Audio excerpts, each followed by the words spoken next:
ನಮಸ್ಕಾರ ಸ್ನೇಹಿತರೆ.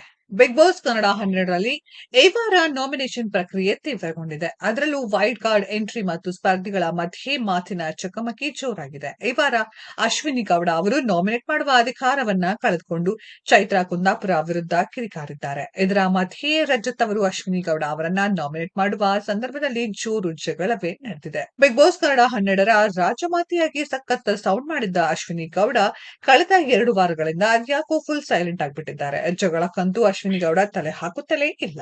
ಹೀಗಾಗಿ ಮನೆ ಮಂದಿಗೆ ಬೇಜಾರು, ಜೊತೆಗೆ ಶಾಕಿಂಗ್ ಕೂಡ ಆಗಿತ್ತು. ಇದೇನಪ್ಪ, ನಮ್ ರಾಜಮಾತೆ ಅಷ್ಟು ವೈಲೆಂಟ್ ಆಗಿ ಇದ್ದವರು ಇದೀಗ ದಿಢೀರ್ ಅಂತ ಸೈಲೆಂಟ್ ಆಗಿ ಬಿಟ್ಟಿದ್ದಾರೆ ಅಂತ ಎಲ್ಲರೂ ಮಾತನಾಡಿಕೊಳ್ತಿದ್ರು. ಕೆಲ ವೀಕ್ಷಕರು ಅಶ್ವಿನಿ ಗೌಡ 2.0 ಬೇಡ ನಮಗೆ ಅಂತೆಲ್ಲ ಕಾಮೆಂಟ್ ಮಾಡ್ತಿದ್ರು. ತಗೊಳ್ಳಿ, ನಾಮಿನೇಷನ್ ಪ್ರಕ್ರಿಯೆ ಶುರುವಾಗಿದ್ದೇ ತಡ ಅಶ್ವಿನಿ ಗೌಡ ತಮ್ಮ ಜಗಳದ ಮೂಲಕ ಮತ್ತೆ ಕಮ್ ಬ್ಯಾಕ್ ಮಾಡ್ತಿದ್ದಾರೆ. ವಿಶೇಷ ಅಂತಂದ್ರೆ ರಜತ್ ವಿರುದ್ಧ ಅಶ್ವಿನಿ ಗೌಡ ರಚ್ಚಿಗೆದ್ದಿದ್ದಾರೆ. ಬಿಗ್ ಬಾಸ್ ಕನ್ನಡ 12 ಮನೆಯಲ್ಲಿ ಈ ವಾರ ನಾಮಿನೇಷನ್ ಕಾವು ಹೆಚ್ಚಾಗಿದೆ. ನಾಮಿನೇಟ್ ಮಾಡುವ ಅಧಿಕಾರ ಕಳೆದುಕೊಂಡು ಈಗಾಗಲೇ ಚೈತ್ರಾ ಕುಂದಾಪುರ ಮೇಲೆ ಕಿಡಿಕಾರಿದ್ದ ಅಶ್ವಿನಿ ಗೌಡರನ್ನ ರಜತ್ ಕೆಣಕಿದ್ದಾರೆ. ಹೌದು, ಒಂದ್ ಕಡೆ ಅಶ್ವಿನಿ ಗೌಡರಿಂದ ನಾಮಿನೇಟ್ ಮಾಡುವ ಅಧಿಕಾರವನ್ನ ಕ್ಯಾಪ್ಟನ್ ಚೈತ್ರಾ ಕುಂದಾಪುರ ಕಿತ್ತೆಸೆದಿದ್ದಾರೆ.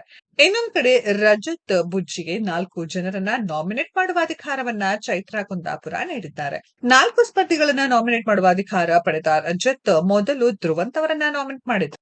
ಬಳಿಕ ಅಶ್ವಿನಿ ಗೌಡರನ್ನ ನಾಮಿನೇಟ್ ಮಾಡಿದ್ದಾರೆ. ಧ್ರುವಂತ್ ಬಂದು ಟೀ ಗಾಂಚಲಿ ಅಂದಾಗ ಸೈಲೆಂಟ್ ಆಗಿದ್ದ ಅಶ್ವಿನಿ ಅವರು ರಘು ಸರ್ ಏನೋ ಒಂದು ಮಾತು ಹೇಳಿದ ತಕ್ಷಣ ಹೀಗೆ ಹೇಳ್ಬಾರ್ದು ಅಂತ ನಿಂತ್ಕೊಂಡ್ರು. ಇವರ ಜೊತೆ ಫೈಟು ನಾವು ಆಡೋಕ್ಕಾಗಲ್ಲ, ಹಾಗಾಗಿ ಇವರು ಮನೆಗೆ ಹೋಗೋದು ಉತ್ತಮ ಎಂದಿದ್ದಾರೆ ರಜತ್. ಇದಕ್ಕೆ ನಿಮ್ಮಂತಹ ಭಾಷೆಯನ್ನ ಎಲ್ಲಿರೋರು ಯಾರು ಬಳಸೋದಿಲ್ಲ. ನೀವು ಹೇಳಿದ್ರಿ ನಾವು ಗಂಡಸರ ಜೊತೆಗೆ ಗುದ್ದಾಡ್ತೀವಿ ಅಂತ, ನೀವು ಗಂಡ್ಸಲ್ವಾ ಎಂದಿದ್ದಾರೆ ಅಶ್ವಿನಿ.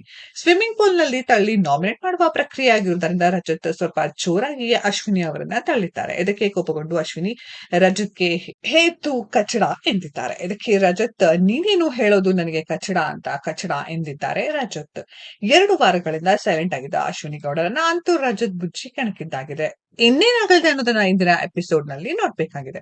ಸ್ನೇಹಿತರೆ, ಈ ವಿಡಿಯೋದ ಬಗ್ಗೆ ನಿಮ್ಮ ಅನಿಸಿಕೆಯನ್ನು ಕಮೆಂಟ್ ಬಾಕ್ಸ್ ಅಲ್ಲಿ ಕಮೆಂಟ್ ಮಾಡಿ. ಈ ವಿಡಿಯೋ ಇಷ್ಟ ಆಗಿದ್ರೆ ಲೈಕ್ ಮಾಡಿ, ಶೇರ್ ಮಾಡಿ, ಚಾನೆಲ್ ನ ಸಬ್ಸ್ಕ್ರೈಬ್ ಮಾಡಿ, ಪಕ್ಕದಲ್ಲಿ ಇರೋ ಬೆಲ್ ಐಕಾನ್ ನ ಹಿಟ್ ಮಾಡಿ. ಮುಂದಿನ ವಿಡಿಯೋದಲ್ಲಿ ಭೇಟಿಯಾಗೋಣ. ಧನ್ಯವಾದಗಳು.